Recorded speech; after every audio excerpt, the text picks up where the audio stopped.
It's a good day mga koys. May bagong battery mga koys na dumating. So ayun, pinapanood ko sila habang ini-install nila yung battery mga koys para gumagana. So ayun, let's go.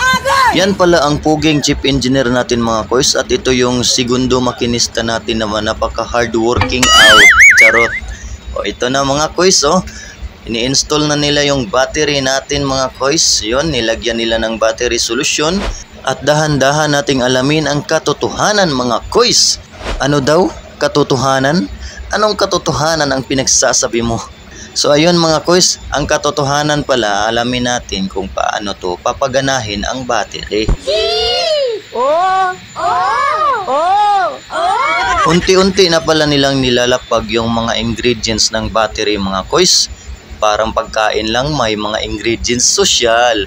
Isusuot na pala ni Aquaman yung Ideal Vision niya mga koys. Ayan ka na naman sa Ideal Vision mo. Charot. May pa-Ideal Vision ka pang nalalaman mga koys, no? So ayun, tinuturo na ni Sir yung butas na lalagyan ng battery solution mga koys. Ayan na mga koys, pinutol na. Pinutol na ang kaligayahan niya. At nakikita nyo ba yung imbudo namin mga koys? Walang katulad yan dito sa mundo. Kami lang ang may ganyan dito. Parang matagal pa ata to mga koys, kaya ita-timelapse na natin to. Let's go!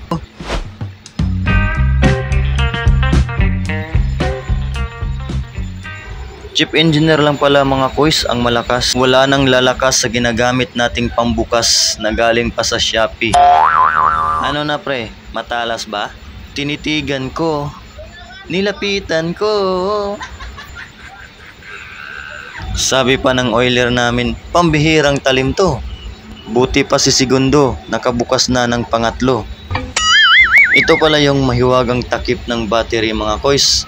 Kinuha ko, hinawakan ko. Ayun na mga koys, pinainom na yung battery mga koys dahil nauuhaw na. Parang tao lang mga koys, nauuhaw. Nauuhaw sa iyong pagmamahal. Alright. Sana all. Si paring oiler nga pala mga koys, hindi siya mapakali sa binili niya sa Shopee. Kaya kinuha niya yung binili niya sa Lazada. Tignan natin kung mabubuksan na ba. Parang hindi pa rin pare ah.